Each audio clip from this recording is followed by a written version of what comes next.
जय श्री राम। आप सभी भक्तों का स्वागत है इस आध्यात्मिक यात्रा में, जहां हम हनुमान चालीसा के दोहे का गहराई से अर्थ और महत्व समझेंगे। आज हम शुरुआत कर रहे हैं पहले दोहे से, जो हमें ज्ञान, विनम्रता और भक्ति का अद्भुत संदेश देती है। श्री गुरु चरण सरोज रज, निज मन मुकुरु सुधारे, बरनु रघुबर बिमल जसु, जो दायकु फल चारे। पहले हम इस दोहे का शब्दों में विस्तृत अर्थ समझेंगे।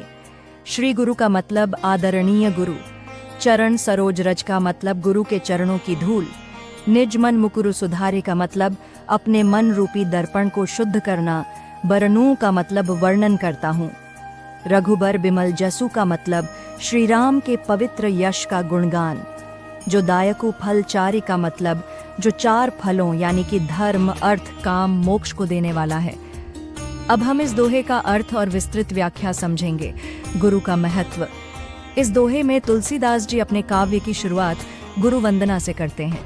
वे कहते हैं कि मैं पहले अपने गुरु के चरणों की धूल को लेता हूँ और उससे अपने मन रूपी दर्पण को स्वच्छ करता हूँ। यह एक अत्यंत गहरी आध्यात्मिक उपमा है। हमारा मन एक दर्पण के समान है, लेकिन मोह, अहंकार, लोभ और क्रोध की धूल से यह धुंधला हो जाता है। जब हम गुरु की शरण में जाते हैं और उनकी कृपा प्राप्त करते हैं, तो यह धूल हट जाती है और हमें सत्य, ज्ञान और भक्ति का प्रकाश प्राप्त होता है।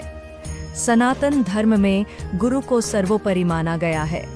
गुरुर् ब्रह्मा गुरुर्विष्णु गुरुर्देवो महेश्वरा, गुरु साक्षात परब्रह्म तस्मै श्री गुरवे नमः।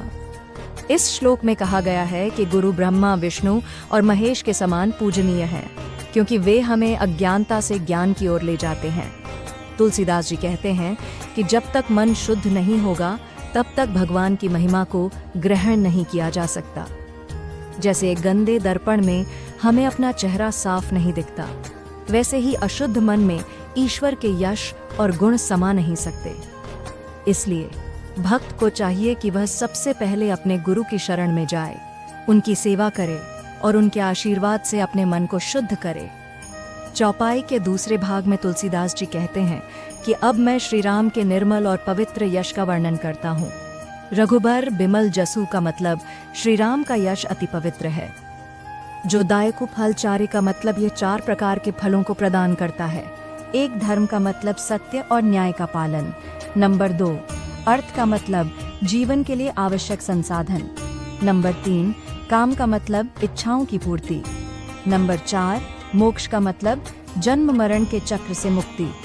भगवान श्री राम के गुणों का गान करने से भक्त को यह चारों फल सहज ही प्राप्त हो जाते हैं। इस चौपाई से हमें यह सीख मिलती है कि जीवन में किसी भी कार्य को करने से पहले हमें अपने मन को पवित्र करना चाहिए। जब हमारा मन स्वच्छ और शांत होगा, तभी हम अपने कार्य को सफलतापूर्वक कर सकते हैं। साथ ही गुरु के बिना कोई भी आध्यात्मिक या सांसारिक ज्ञान प्राप्त करना असंभव है। तो दोस्तों, यह था दोहे की विस्तृत व्याख्या। अगर आपको यह वीडियो पसंद आया हो तो इसे लाइक करें, शेयर करें और हमारे चैनल को सब्सक्राइब करें। अगले वीडियो में हम हनुमान चालीसा की चौपाई की गहराई से व्याख्या करेंगे। तब तक के लिए जय श्री राम, जय हनुमान।